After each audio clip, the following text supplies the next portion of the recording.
we're going to go through this. It's a pretty quick process. I will send you guys the slide deck afterwards. And of course, there will be a video of it if you want to go back and look at it. This came up today because Scott is working with a seller and we need to make sure that we've done what we can to help make it easy for the appraiser to do the appraisal and get it back to us quickly. So I've had a lot of luck with putting together these appraisal packets as both the buyer's agent and the seller's agent and getting it to the appraiser just to help explain anything that's different about this property that would set it apart from other comps, what the market's like in this particular area, and anything that's special about this property. Like, let's just make it easier for them to do their job. I have not had an appraiser yet say, no, I don't want your information. It's always possible that one would. I certainly ask, would you like me to provide information to help explain how we came to the numbers that we have? And every single time my appraisers have said, sure, send me what you got. I appreciate it.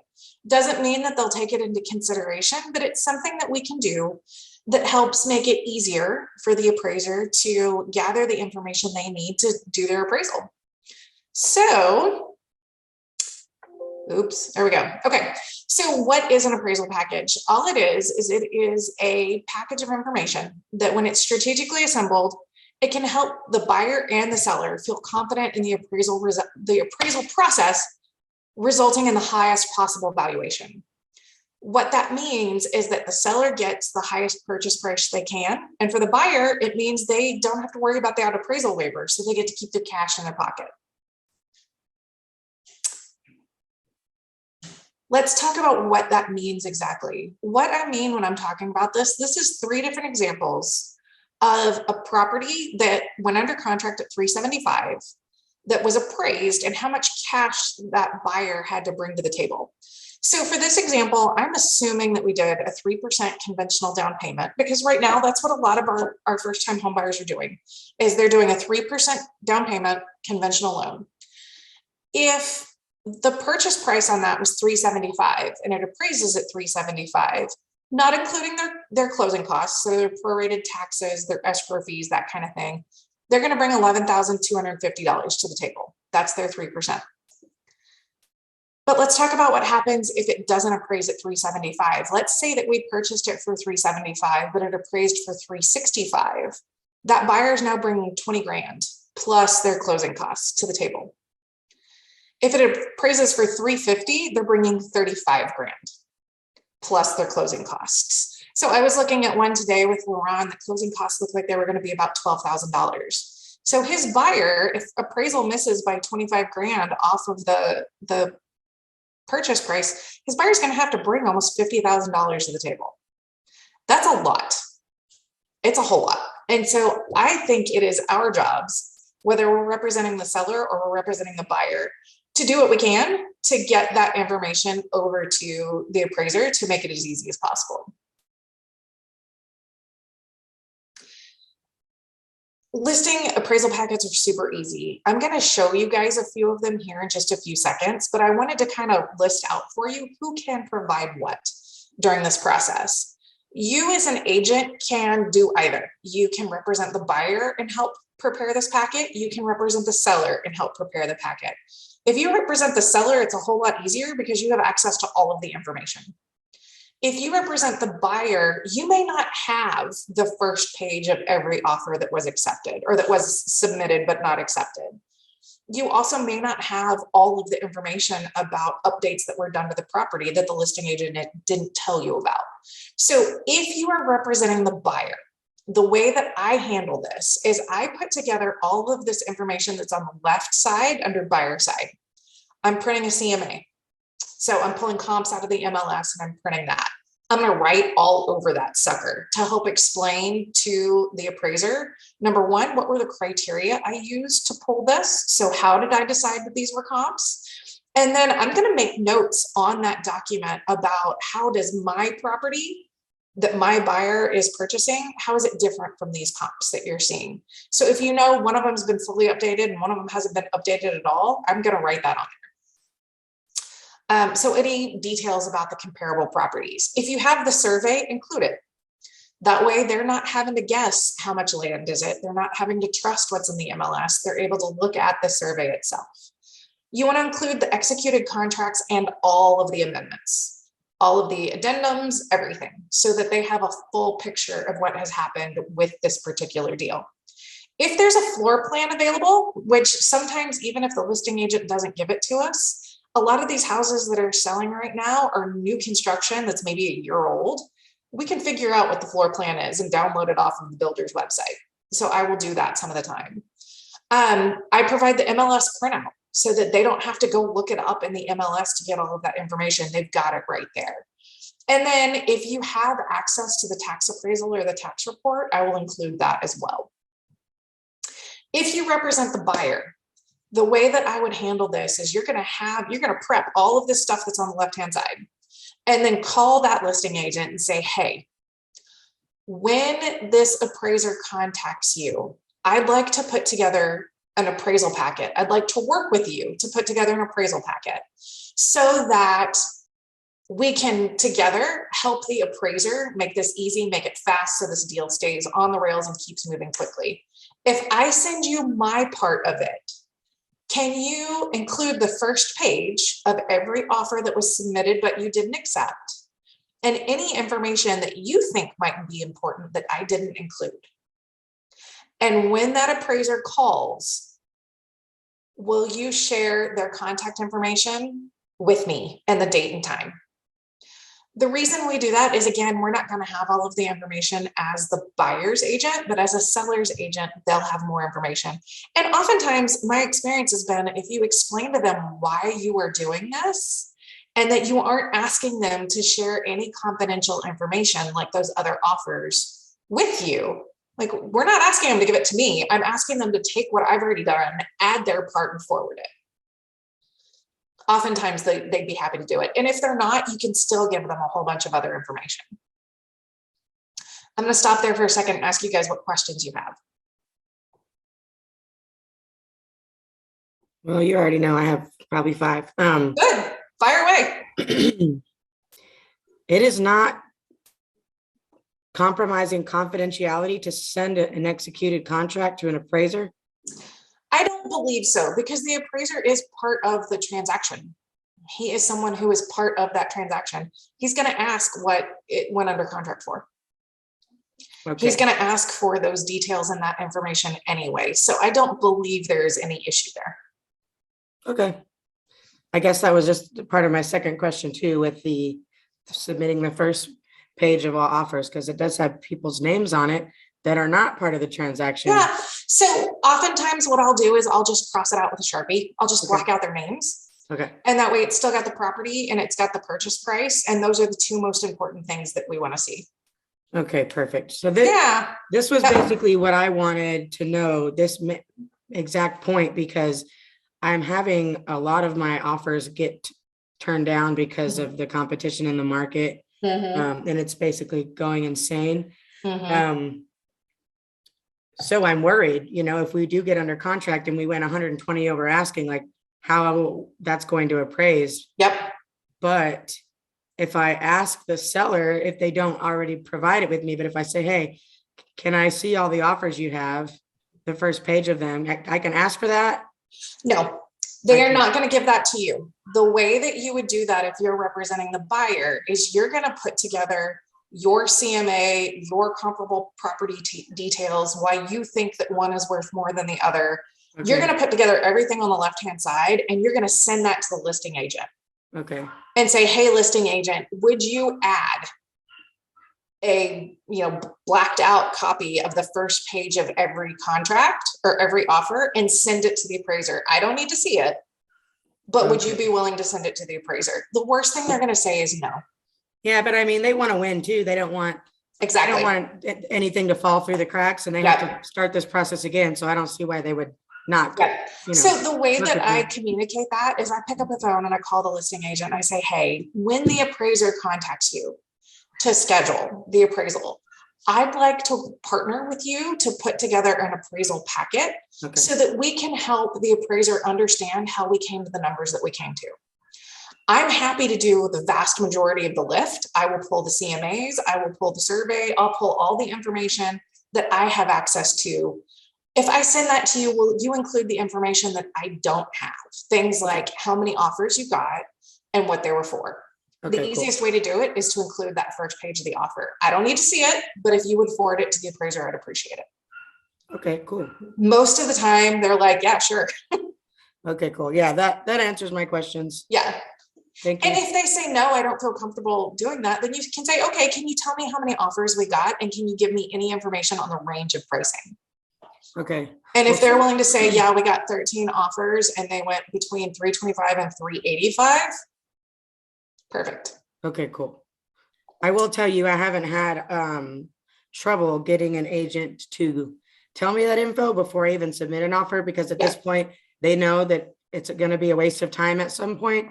And they've just straight up told me, hey, if your client's budget stops at this is where we are. Yeah. Yeah, it's been great. Yeah, it's definitely very helpful. All right, Scott, cool. what questions do you have? You may have hit on it. I may have missed it.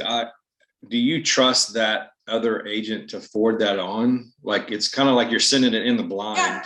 You've done all that work. I would hope they would, like they want to get the sell just as much as we do. But, yeah, that's for the most part I do, but I always trust and verify. So that's why I'm asking for that appraisal date and time and the contact information of the appraiser. Because I'm going to send the appraiser an email that says, hey, my name's Jen. I'm representing the buyer here. If you'd like information about how we came to the numbers that we came to and why this property stands out from the comps, I've attached a copy and I've asked the listing agent who's copied here to give you a better, more robust idea of the offers that they received. That way, at least he's getting my part. Okay. Gotcha. And the seller's agent is the only person who's going to get that contact information for the appraiser. Like, the lender's not going to get it, we're not going to get it, but they have to call the seller's agent to schedule the appraisal time. Mm-hmm. I don't think I've ever had information about the appraiser or appraisal except for afterwards when it appraises or it doesn't. Have you asked for it? No, I haven't. There you go. Yeah. Now you can start that conversation. And this is a conversation to have like the day after option. Okay. And so obviously I would ask the lender. No, you're going to ask the listing agent. The lender's not going to know. Okay. But the listing agent is going to get a phone call from that appraiser saying, hi, my name's Bob with Appraisals 123. I've been hired to do the appraisal on your listing at this address. When is a good time for me to come out? Gotcha. Okay. So we need to prep the listing agent to answer that call and say, hi, Bob, how's Wednesday at 10 o'clock? Also, can we send you some information about the property and the types of offers that we received? Okay. Bob is going to say, of course. Here's my email address. The other trick that I will do is I will sometimes, if I'm the listing agent, I'll hide the key box. And I'll go meet them at the property. Okay. And hand them a folder with all of this information and say, hey, let me open the door for you.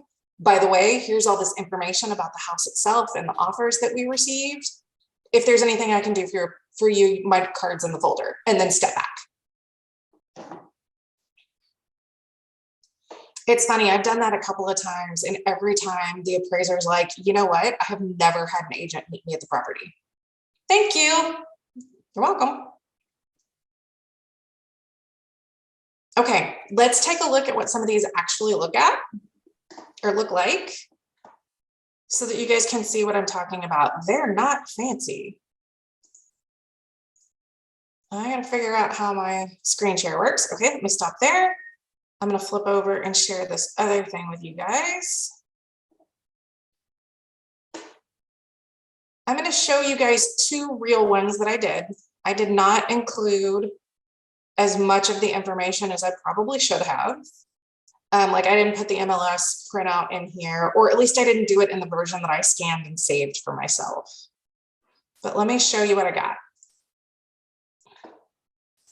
Okay, So what you guys are looking at on the screen now is a scanned copy of the packet that I hand delivered to the appraiser. And all these dots that are over here, that's my handwriting in blue ink that doesn't scan. So you can't see any of my notes.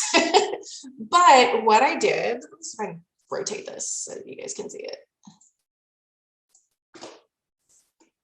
Okay, you can't see what I wrote, but you can see that I wrote something because there's these little dots all over the place. So up at the top, I wrote how I pulled these comps, which is duplicated down here.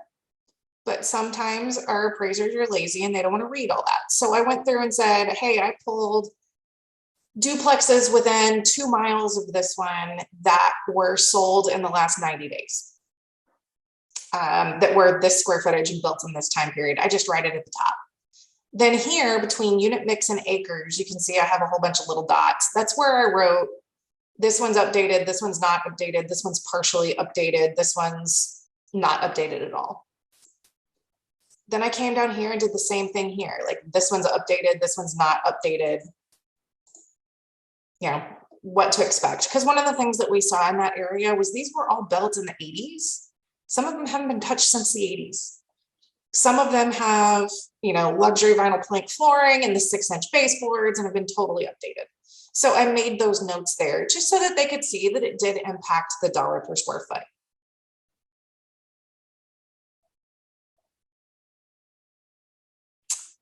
Now I'm going to rotate it again, back the other way. Okay, this one that I was listing. So for fun on this one, there were 3 that were pending and I was the listing agent on all 3. So I had a lot of information that I could share. Okay, so for this one, they had done a bunch of renovations. 2 years ago, they went through and updated everything. And so the sellers told me what they did, and I just made an updates page. These are all the renovations that we did in 2019. Then I gave them a copy of the contract. Here's the executed contract, all 190 pages of it.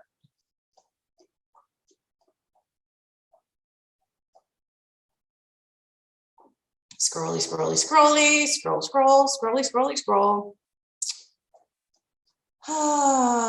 Keep going. Third-party financing. That way he could see that, yes, it was financed. Like you want to give him the whole thing.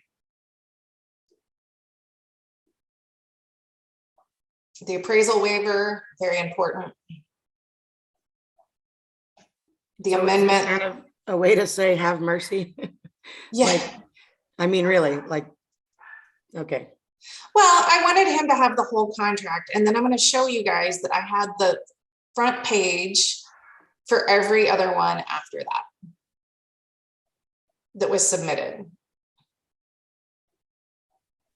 What is this?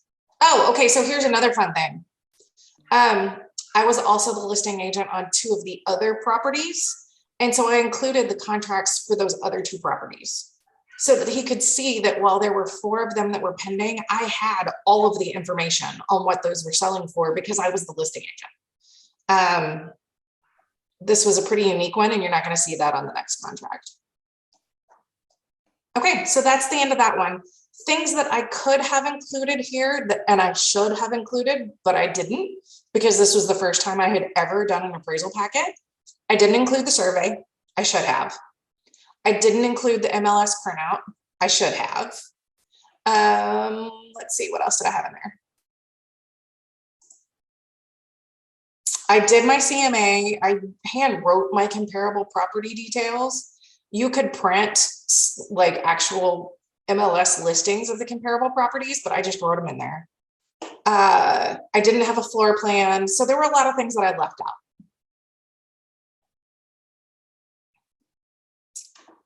Let's take a peek at another one. So this one was just last month. Same thing.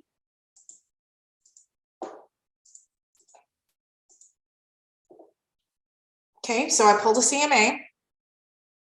Not much has sold in this area. It's not a very busy area. So I pulled, and I wrote at the bottom of this one, within a half mile of the address, plus or minus 10% of the square footage, less than 0.2 acres that had sold in the last 6 months. Like, if they don't agree with how I pulled the data, they at least know that right off the bat. You know, they can go pull it themselves if they don't like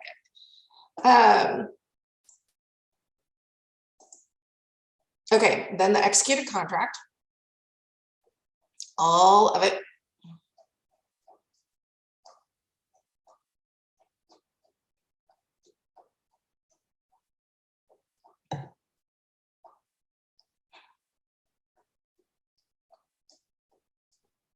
Can I just ask, has anybody gotten under contract and appraised within the last month? Yes. Did it appraise? Yes, I give him this report. Okay.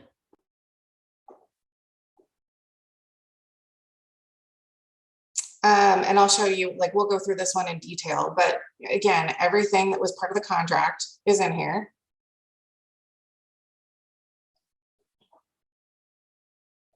Full appraisal waiver. So with this, like, we're telling him, dude, you're off the hook. If it doesn't appraise, okay, like, we're still going to go forward. The survey, I learned on this one, I did include the survey because this was on a bigger lot than a lot of the other houses in the area.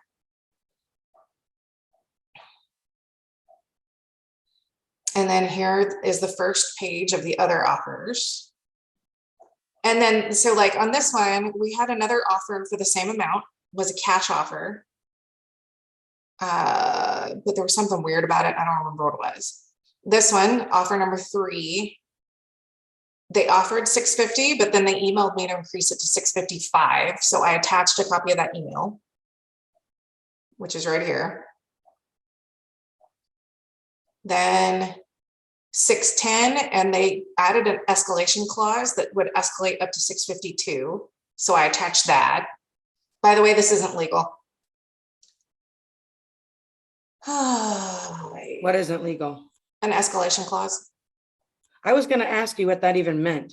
So what it means, let's take a look at it. We'll digress for a second. What it means is that this brokerage, this is Realty Austin, has had a lawyer draft a document that says, we will pay, here we go, here's the magic. Buyer agrees that the purchase price of buyer's offer is increased so that the net purchase price is $1,000 higher than the net purchase price in the competing offers up to a maximum of $652. What it means is we will beat any other offer you've got by $1,000 up to $652,000. That's where we stop. The state of Texas has very big feelings about these. They're very, very common in California. But I would, if you get one, you need to advise your client that as far as we know, these are not legally binding documents in the state of Texas, and they need to talk to an attorney if they're considering taking this. I cannot advise you on how this would play out over the term of a contract. I kind of applaud Realty Austin for being ballsy enough to do it, but I don't love it. Okay, this is offer 4, came in at $650. Offer 5 came in at $640. Offer 6 came in at $637. What offer am I on now? 8, $630. 9, $630. 10, $630. 11, $628. 12 was $630. 13 was $615. So we got 13 offers on this house in 48 hours or something stupid. So again, by putting this packet together, I was able to share with the appraiser without, I mean, none of this is my opinion. This is, here's the comps that have sold in the area. Here's the survey. Here's the MLS listing. Here's the executed contract. Here are all the offers that we received. If it is helpful, please use it. If it's not, no harm, no foul.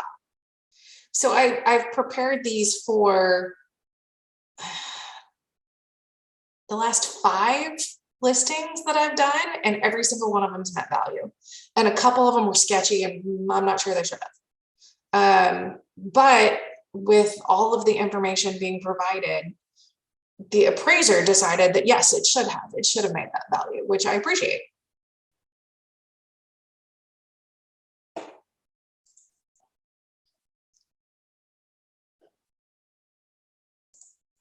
So again, whenever possible, I'm going to deliver these in person. I'm going to meet that appraiser at the property, hand them the packet, point out a couple of things that are new and upgraded and exciting about the property, and then walk away. Like, I'm going to open the door for you, and then I'm just going to hang out back here. You do your thing. If not, I have emailed them to appraisers. I'm going to stop because that's all I've got. I have never done this in less than 30 minutes. So let's talk about questions you guys have, concerns you have, how you might do this differently, because while I didn't make up this idea, I kind of made up this process. So if y'all would do it differently, tell me. Let's talk about it.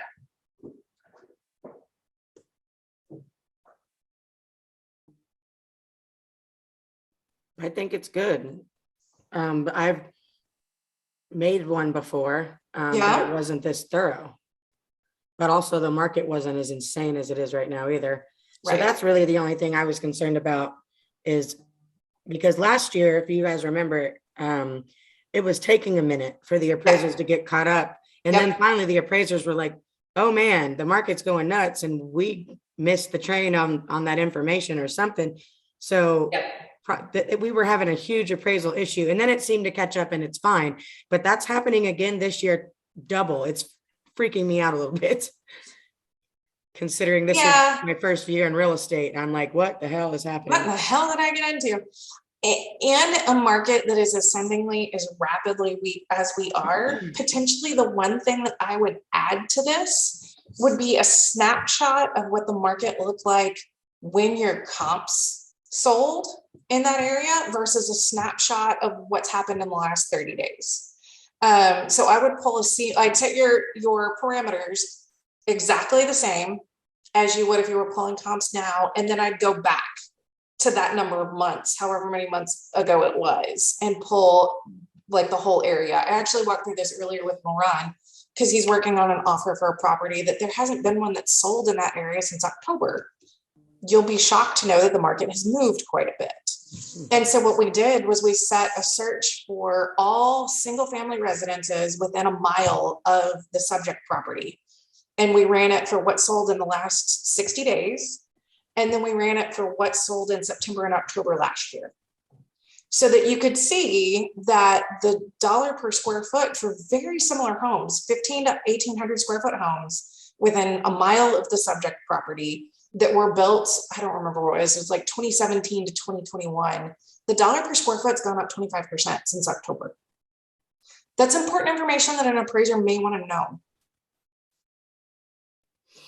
And again, I'm not making any of it up. I'm pulling it straight out of the MLS and just providing it.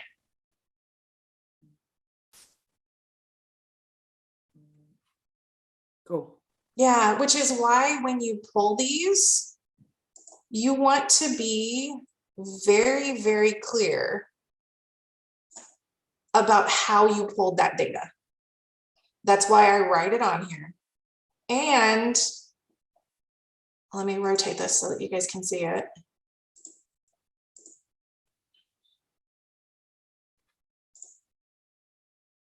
All right, it's not on this one. Let me pull it on this one.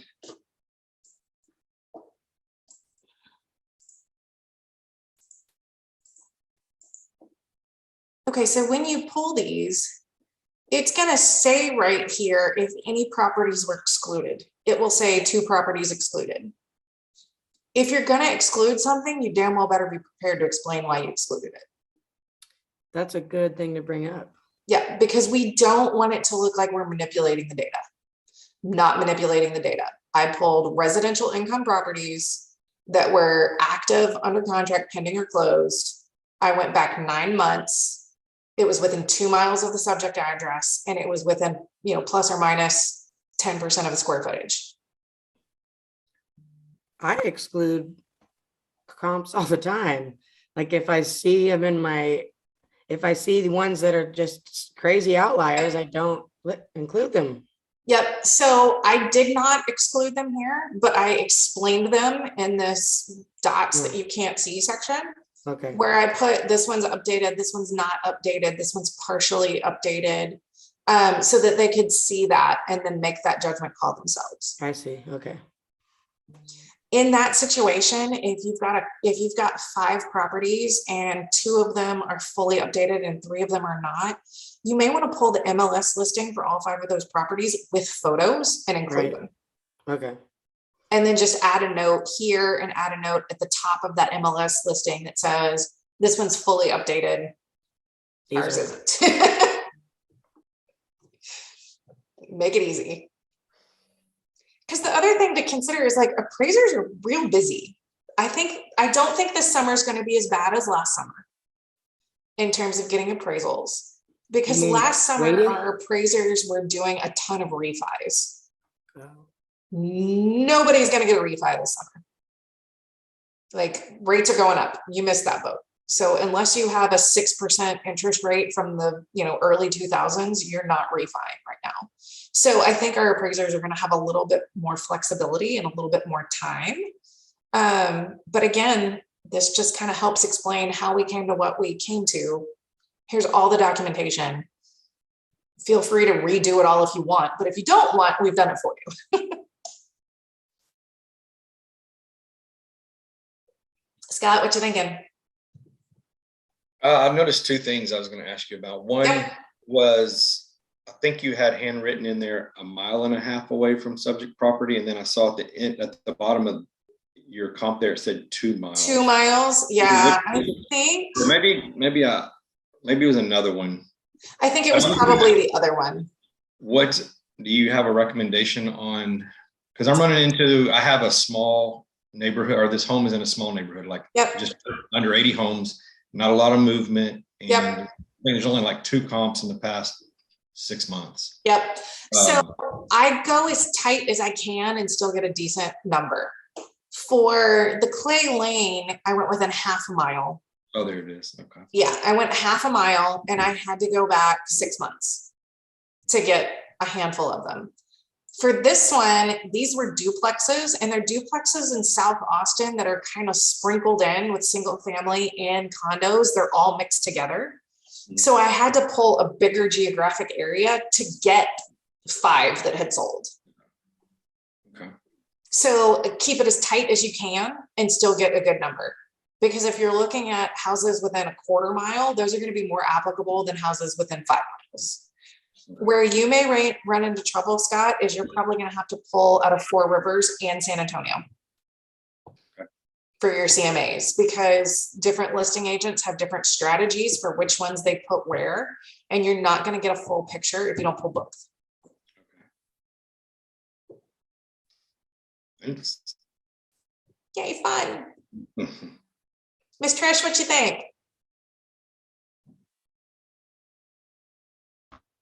I think I need to get back in the MLS and play again. Guess what? It's almost tax season, which means we get to do all this again for tax appraisals. It's like it's time to start pulling those comps again. Yeah. Everybody's going to get lots of practice. Well, thank you. That makes a lot of sense. I'm sure I'll have some questions later. Yeah. But I don't have anything at the moment. So thanks for my advice would be start pulling this now. Because now that you're out of options, Scott, if that lender hasn't already ordered their appraisal, they're going to tomorrow. Yeah, is that inappropriate for me to reach out to the lender to see when they're going to order it? So you can ask the lender, hey, have you ordered the appraisal? They can tell you yes or no, but they're not going to be able to tell you who's going to do it because they don't know until it's done. Okay. It's that way on purpose so that the lender can't influence the appraiser. Okay.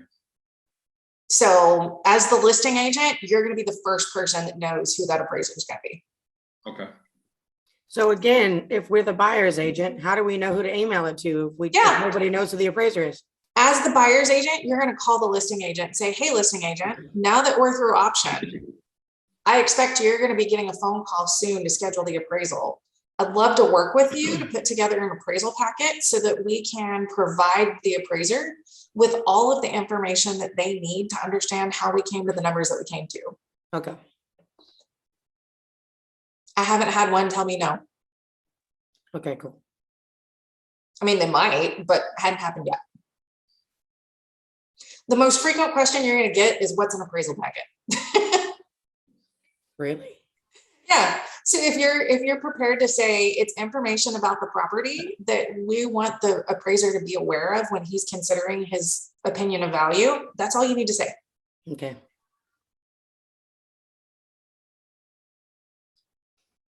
Yay, fun.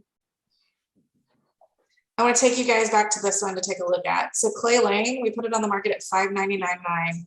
We got 13 offers. And as you can see, we went on the market at $211 a square foot, and the average for everything before that was $208 a square foot. We closed at $675, and it met value. So if an appraiser had just pulled the CMA, we would not have met value. Because this says, you know, okay, 208, that's what we should close at, but we closed, well, that's what we should list at. They closed at 234. I think we went way above 234. Let me look.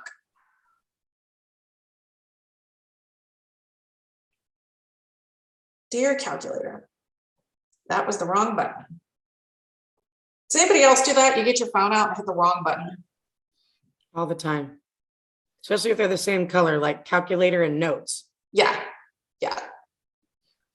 Yeah, so if we had used the average dollar per square foot of sold comps, we should have priced out at about 644, and we closed at 675 and met value. Just because you did this, because I mean, to me, this looks like you showed them that it was about capped out at 640 something, and you still made. Yeah, but we also showed them we got 13 offers. Oh, that's right, and a lot of them were around 650 and above. Okay. Yeah, we got multiple offers at 675. We got lots and lots of offers at 650 or above. Okay, I remember now. And apparently that was enough. Cool. I mean, worst case scenario, it doesn't come back at you know, exceeding. Or worst case scenario, it doesn't meet value for the purchase price, in which case, as a listing agent, I've got a full appraisal waiver. But as a buyer's agent, damn it, I want it to meet value. And I don't mind helping a buyer's agent out with that if I'm the listing agent, because it's good for everybody. Mm-hmm. What other questions, guys? I don't have any more. Scott? I don't have it at the moment, but if I think of something, I'll hit you up. Okay. The way that I put this packet together, like the actual technical details of it, was very fancy. I printed all this crap out, wrote all over it, and then scanned it in as a PDF. It's not fancy. But that's how I did mine, because ideally I'd like to hand it to the appraiser. It doesn't always work out that way. And so when it doesn't, I just scan it. What I have learned is use a black pen.